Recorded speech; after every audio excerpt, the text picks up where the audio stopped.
Bonjour à tout le monde, je vous passe un grand coucou. Aujourd'hui, je vais vous partager une réflexion très intéressante. C'est comment réagir en période de crise.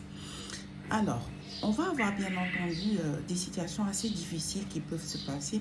Alors là, je vais prendre par exemple comme exemple la Covid, qui a été vraiment une situation assez difficile et puis qui s'est prolongée vraiment sur une certaine période.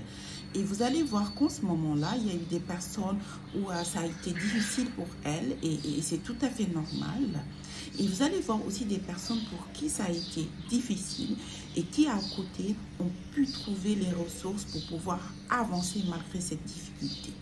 Je vais vous partager aujourd'hui un état mental très intéressant parce que vous savez, le mental, il occupe une place très importante en matière de performance, d'avancement. Et justement, cette astuce, c'est quoi?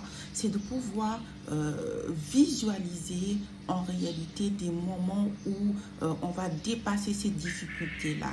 Et on va se retrouver justement à un moment où tout va passer, on va retrouver le soleil, les choses vont aller mieux.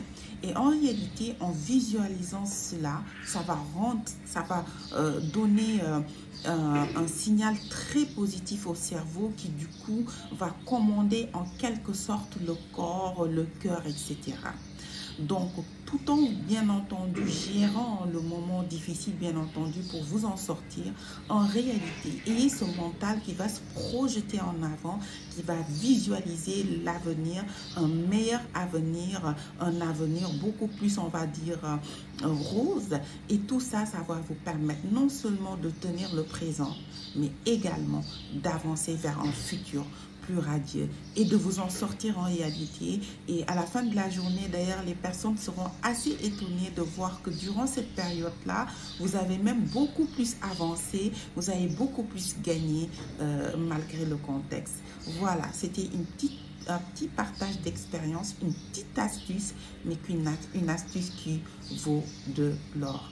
Merci beaucoup à tout le monde. C'était Nédia Sisselar, votre boosteuse de performance.